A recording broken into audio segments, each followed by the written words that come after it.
Hai lovers, balik lagi bersama saya Dokter Mobil. Kali ini saya akan menjelaskan mesin mobil tiba-tiba mati itu kenapa. Nah, saya ambil topik ini karena banyak banget yang masuk pertanyaan ke kita itu, Pak, mobil saya tiba-tiba mati, kenapa ya? Oke, hal pertama yang harus dilakukan adalah dilihat dulu nih listriknya. Maksudnya dilihat listriknya itu simple. Ketika mesin mobilnya mati, kita lihat instrumen di dashboard, lampu, radio, klakson, apakah masih bisa nyala atau enggak.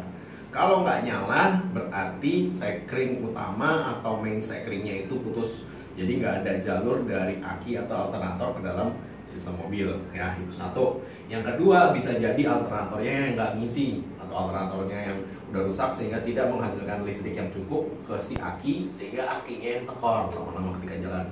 Ini terjadi biasanya di mobil bensin. Kalau mobil diesel tidak terlalu menggunakan aki, hanya audio dan lain-lain, tapi tetap untuk mobil diesel baru akan terjadi efek sih, kayak setirnya berat atau audio yang jadi ngaco, itu tetap terjadi.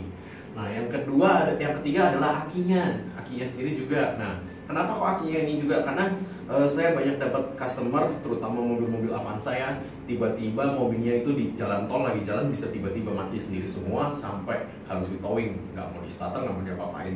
Nah, begitu dicek, ternyata akinya udah tekor, bener-bener tekor gitu loh, udah bukan 0% lagi akinya. Ketika dicek pakai baterai tester dia udah minus. Nah, sehingga yang kita lakukan pertama adalah kita ganti akinya dengan yang baru, langsung bisa starter lagi gitu loh. Nah, itu saya juga nggak tahu kenapa, mungkin karena memang sistemnya dari mobil Avanza ini terlalu simpel, jadi sehingga dia langsung konekkan dari aki alternator langsung ke dalam body dan engine, sehingga kalau akinya tekor total mungkin dia ke buffer atau seperti apa juga saya juga kurang tahu. Kenapa? Karena itu model Avanza lama sih sebenarnya sih, yang tahun 2009-2010, bukannya Veloz.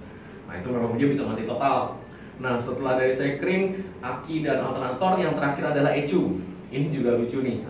Dulu saya sering dapat beberapa, terutama Avanza juga, Toyota Rush, Terios sama Xenia, karena itu letak ECU-nya itu berada di bawah blower AC. Nah, waktu itu memang AC-nya itu mampet gitu, tersumbat sehingga airnya itu nggak bisa keluar, dia keluarnya di dalam. Nah, ketika airnya keluar di dalam, mungkin lagi sial atau gimana orangnya, saya nggak tahu, airnya itu berjalan dari kabel ECU masuk ECU-nya.